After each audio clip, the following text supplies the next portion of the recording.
You're now listening to Hack and Grow Rich with Shaheen Shayan and his co-host Bart Baggett, where we discuss hacking your way to success and the unconventional paths to unreasonable success with the people who've been there. And now, the author of Billion, How I Became King of the Thrill Pill Cult, Shaheen Shayan.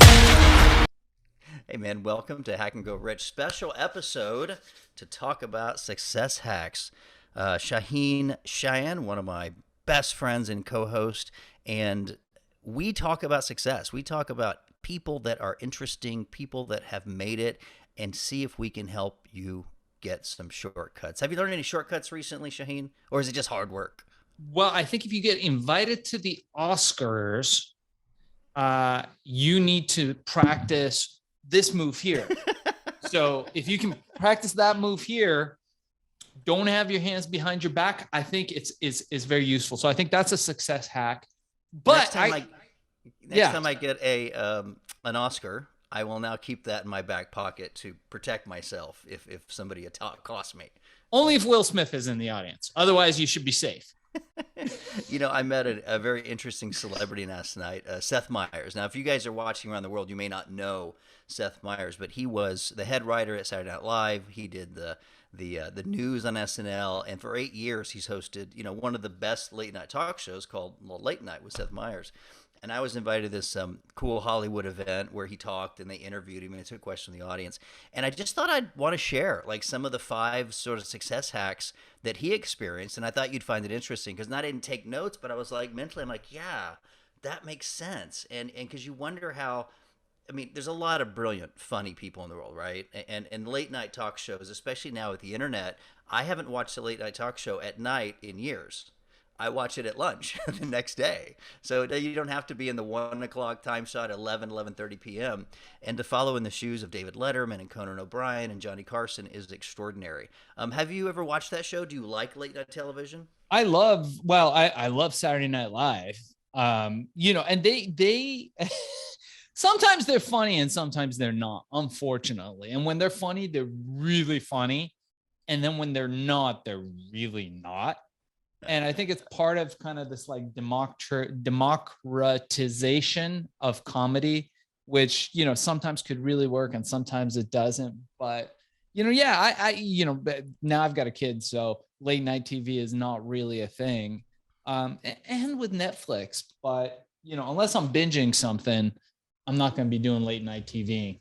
Well, I'm just a big fan of comedy, and in the last 10 years, the news has been so hard to watch. I get a lot of my news from comedy segments. Yeah. And what's amazing is having been a performer and been a radio host and doing stand-up comedy, it is so hard to get a 3 to 7 minute brilliant piece of comedy. It's just so difficult, hours and hours and weeks, and yet these guys do it 5 days a week, and they're all pretty good. You hit a turd once in a while. Saturday Night Live, of course, they have 4 or 5 days to write all new material based on topics. But what I found interesting about Seth Meyers is he just sort of broke down some of the numbers. And speaking of jokes, here's something he said, which I found fascinating. So I struggle to get 3 to 5 minutes of really funny comedy, right? And the secret to having a Netflix special, according to people that have had Netflix specials on like stand-up comedy, is you basically weave together 10 great 5-minute segments. And that becomes an hour, right? 10 or 6 or 7 great 5-minute segments. And it takes so much to figure out that 5 minutes. And I've seen Russell Brand work through stuff. We've seen Kevin Hart, and they're not funny in the beginning. And so I realize how hard this is to gain mastery over any skill. And this is just not comedy or acting or doing what you're doing with Amazon or businesses. And he said that every day he has a team of writers, like really, really good, diverse writers, and they submit as a group about 250 jokes, and they choose 12. Whoa. How funny would I be if I had people giving me 250 jokes a day, and I picked the best 12? Hey, this is Bart Baggett. Guess what happened to Joe Biden today? Like, it would be so easy, right? It would be so easy. How do you know which 12 are the best ones? Well, that's a curation process, but I think that after the years of experience of being on stage, you have an intuition, and you really can't test it. That's one of the reasons a lot of these comedians and performers do all this stage time to test it.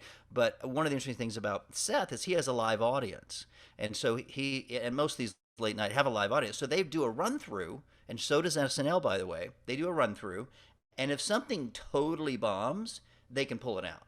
So at Mm. least they have a test. And one of the great things I noticed about what he said, Seth Meyers, is he said, "Man, when COVID hit, I'm in my attic with no audience and no cameraman." So he had no feedback loop whatsoever on what was funny. Yeah. And if you were around and you were like, "Man, this is really awkward," some of it didn't work because there was no feedback. And that's got to be hard. But you have to think that most of these guys that are elevated to the level of the national talk show circuit have had 20 plus years experience of being on stage and doing improv. So intuitively, they kind of have a better idea than you and me what's funny. But that had to be really the most challenging thing ever for those late night go to do without an audience if you've been spent 20 years training without an audience. And I found that just fascinating. Yeah, I agree. I think to your point, one thing we do know is that when you have more choices, you make better decisions. And even if you go with whatever your first choice was, or you don't use all your choices, just having more choices equals more opportunities. And we know that works. We're live on Facebook now for all the people who watch Hack and Grow Rich. We are live on Facebook. So welcome, guys. We're talking about an event I went to last night with Seth Meyers, the host of Late Night NBC, obviously millions and millions of followers, and I really figured out like what would be like his 5 success hacks. And the first thing we talked about is having a great team, having a lot of choices. In one of my books, Shaheen, I think it's called The Success Secrets, Rich and Happy, I talk about always having an option C, because when we're stuck in life, we see option A, option B. Divorce, stay with her. Take this job, not. And I always say, look, there's got to be an option C, D, and E that we don't see necessarily. And sometimes saying no and waiting for the option C is the best option. What you were just referring before we hit the Facebook Live is Seth Meyers has 250 jokes every day to choose from. And so he has so many options, it's bound to get to the best options. Like that would be such a luxury to have that kind of staff. But remember, he didn't start with that kind of staff. Nobody at this level, the Richard Branson, they don't start with hundreds of great people around them. They started alone, on stage, in an apartment auditioning. You're mixing herbs in your girlfriend's garage in 1991. Am I correct? Yeah, totally. And no one knew who you were. You didn't have any money. You're like, this is a great idea. Let me see if this works. And then you're putting the bags together. Like you're doing it all yourself in the beginning. And I think that's what people do. One of the interesting things about him is we talked about planning the last episode. I don't know if you guys heard it, but you were saying that it's kind of silly to overplan your life because you just never know what comes up, and then you end up being disappointed. And sometimes living in the moment is better. Is that a recap of what you were saying? Yeah, I think so. I mean, I was saying that you need to have systems that are fail proof rather than goals, because goals tend not to ever add up to very much other than it being a nice idea. But when you have a system, then it doesn't really matter what your goals are. Oh, okay, this is my goal. I want to make $100 billion. Okay, fucking fantastic. Write that on a napkin and put it in your pocket. Doesn't really matter. But if you say, hey, I got a system to make billions of dollars, then you could test that. You can measure your failures, measure your successes. So I think it's a better way to go. Guys, if you disagree with us or agree with us, go ahead and comment on the Facebook Live. We are taking questions live. So happy to answer any questions you guys may have on Facebook. So please feel free to get us there. So what I found interesting is we talk about goals, and of course me, when I was 21, I wanted to be this and I want to be that, and I had these goals, and sometimes they didn't work out at all, and sometimes my life created wildly differently results. And Seth Meyers, arguably one of the more successful people in television now, never really thought about being a talk show host. Like, he literally is like, it never occurred to me to be the late night host like Johnny Carson. He goes, all I wanted when I was 21 was to be in Second City in Chicago. And he was a student, right? What's funny is they never hired him. That was his only goal out of college. I'll wait tables and I'll be funny, right? But in that process of being in Second City, he created these relationships. And then he got an offer to go to Amsterdam for an event called Boom Chicago, which is sort of like Improv Second City, but in Amsterdam. And he's like, might as well take it, right? What he didn't know is that that would have been the most fertile training ground for comedy he could have possibly done. In Malcolm Gladwell's book, I think it's, he's got so many books, I forget which one it was, is he said the Beatles went to Germany when they're 17, and they played 6 hours a night, 7 days a week, in these little clubs in Germany, these 4 dudes, right? And they did it over and over and over for like 6 months to a year. And so they came back, they're 17, 18 years old, but you know what? They've had like 20,000 hours of rehearsal. And what Seth Meyer said is, he goes, man, you can't replace the stage time. You can't replace the hours and hours or minutes and minutes of having that improv and feedback and stuff. And it's hard. Dutch audiences weren't very generous. It's like, if it wasn't funny, they didn't last. And the other thing that interesting happened when he was in his 20s, which I think built the foundation for where he is, and I think he also mentioned this, is that the people he was with when he was 25 are still helping him succeed, and vice versa 20 years later. So, for example, one of my favorite shows is that show on Apple where Ted Sudeikis and the soccer one. You remember what I'm talking about? Ted Lasso. Yeah, great show. Great show. Okay, such a funny show, right? And I was like, man, I know who Jason Sudeikis is, but who's Brendan Hunt? Like, who's this brilliant co-star? Like, I've never heard of this guy, right? Brendan Hunt was in Amsterdam 20 years ago with Jason Sudeikis and Seth Meyers, and they've been buddies. So he had 20 plus years of being in this comedy scene. So when they got the opportunity, who do you call? You call your buddies. You call your buddies that you trust. You call buddies with experience. You call your buddies that you know have amazing comic timing. And so like that, Brendan Hunt is not an overnight success. You know what I mean? Like, he's got Emmys and stuff. He's been grinding it out for 20 years, built the relationship, paved the way, and now the world's like, oh my God, how lucky is he? Because he's got a role on Ted Lasso, man. That guy paid his dues. He did. And what a great show. So you were going to share 5 hacks. So the first one I would say would be what? Have more options. Yeah. So options would be have great talent around you. So if you're going to do something and you can get people that are just as smart or diverse as you to give you options and bring you jokes, for example, and says, then yeah, you have options. But if you don't have talent around you and you don't hire wisely, you're just not going to see the options. Okay, that's sort of both what you said, systems, like he has a system for creating a show, and have options. So first of all, you got to hire great talent, which means you can't be a total douchebag. The second thing that I thought was one of his success hacks is that you have to have, my notes for a second.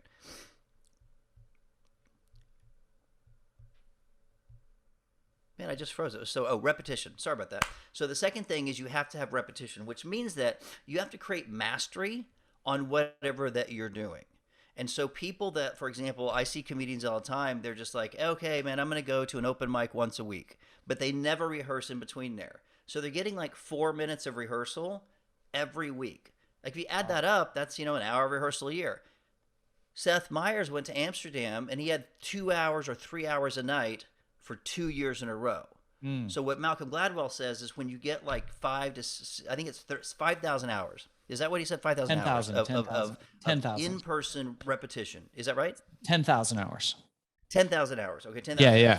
10,000 hours. This, and I was like, how do you do that? I mean, you got to start as a hockey player when you're like 5 to get those 10,000 hours.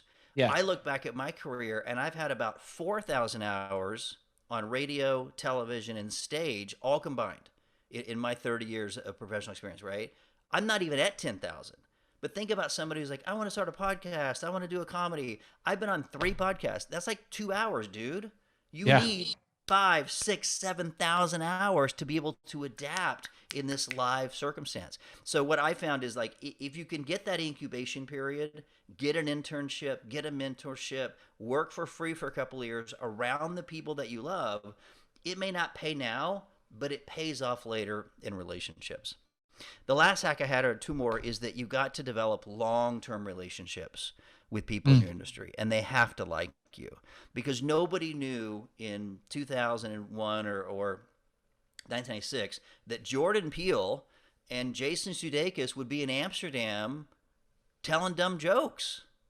20 years later, Jordan Peele is one of the biggest directors in Hollywood. Jason Sudeikis is one of the biggest actors. But those guys all are friends. And they basically, when they have projects, they call each other and talk to them. You and I call each other and talk to projects because we have a friendship, a relationship. And who was I talking to? They were I know, a friend of mine, his daughter's on a real big TV show.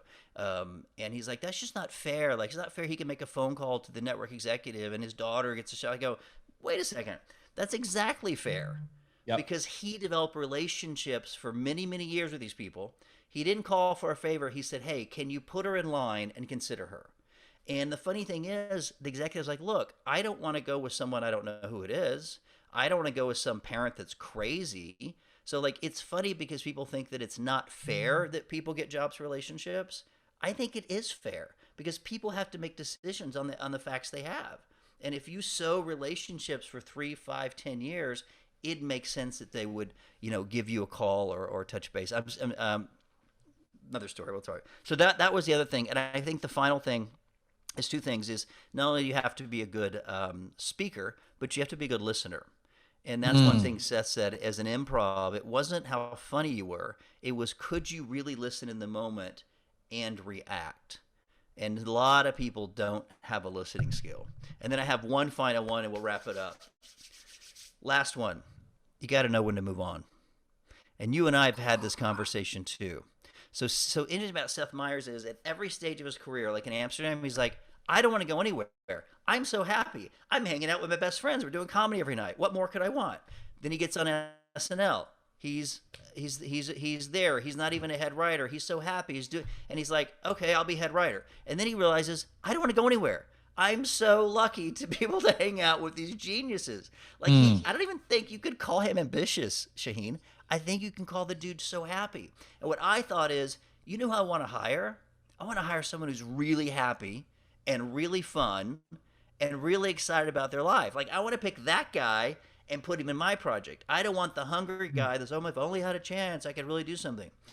And so he had a hard decision to make. And so he's the head writer. He's obviously achieved all his goals. And they said, why don't we give you your own talk show? And he's like, I never thought about having a late night talk show. And then he's like, you realize, and he goes, I realize that I'm now one of the oldest people at SNL. And some point you got to go on, especially in that industry. And I would say same thing with acting and other companies. Obviously, running a business like you're not going to age out, but people age out.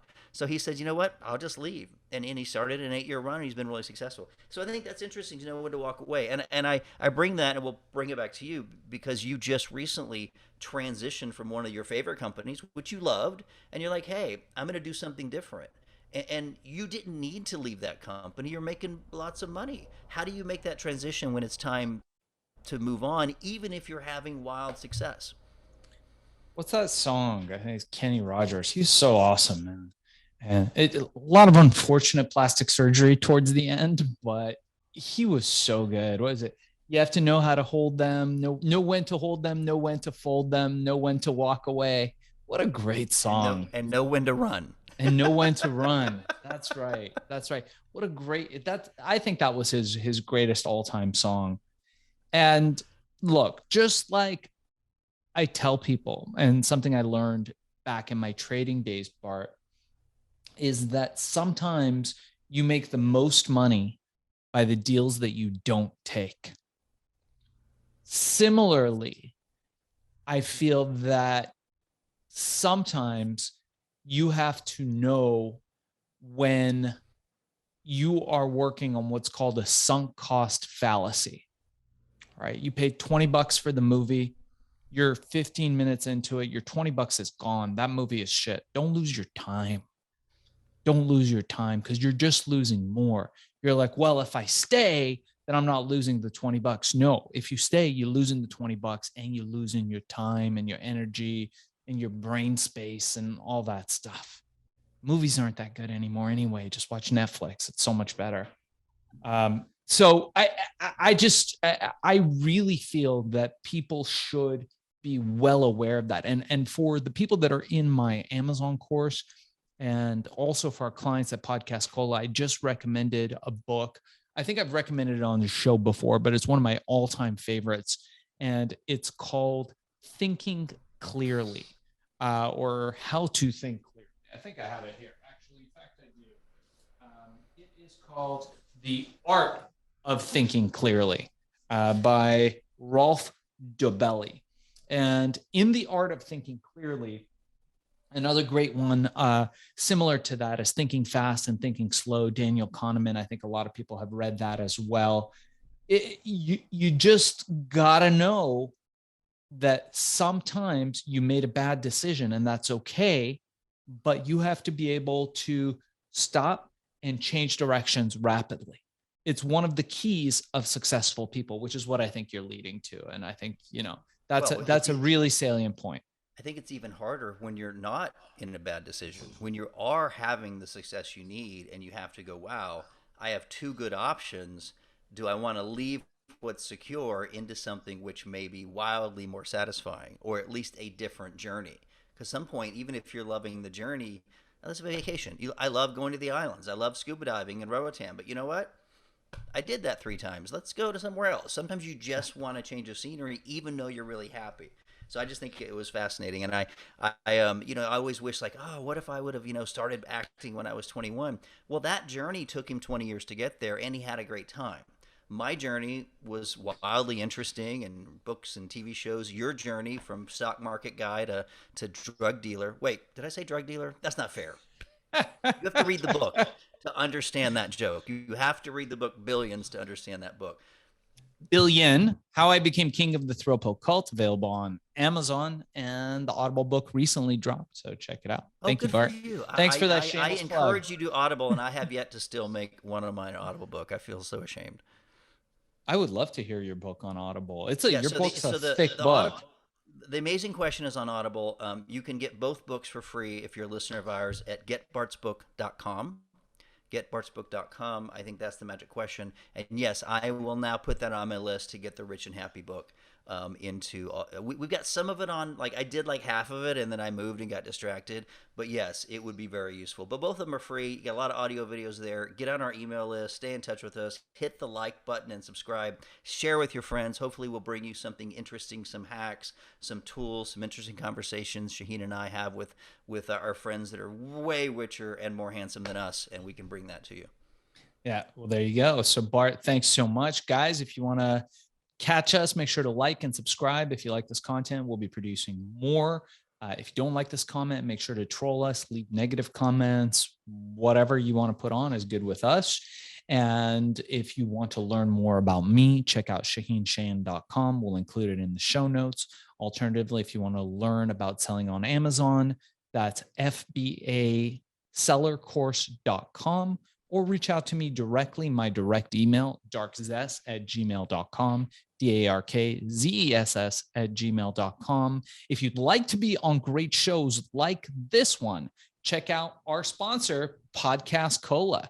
And we will include a link to the show on there. If you want to be booked on this show or similar shows, reach out to Podcast Cola and we will go from there. Bart, thanks so much. That was super illuminating. And I look forward to having you go to more of these awesome Hollywood parties and events and to let us know about all the cool shit that you learned from there. You know, I've really, one thing about the COVID situation and is that you don't have access to go mingle with interesting people. We've made phone calls, but I can think of 3 places I've been during that 2-year period where I'm around people that are illuminating. So now that the world is beginning to open, I will definitely be going to more events and hanging out with smart people. And of course, if we can bring them on the show, we will. And if not, we'll bring you the conversations and you can be a fly on the wall and maybe learn from some illuminaries. Is it luminaries? Illuminaries. I think it's luminaries. Luminaries like Shaheen. There we go. All right, man. Thank you guys for joining us, and we will see you on the next episode.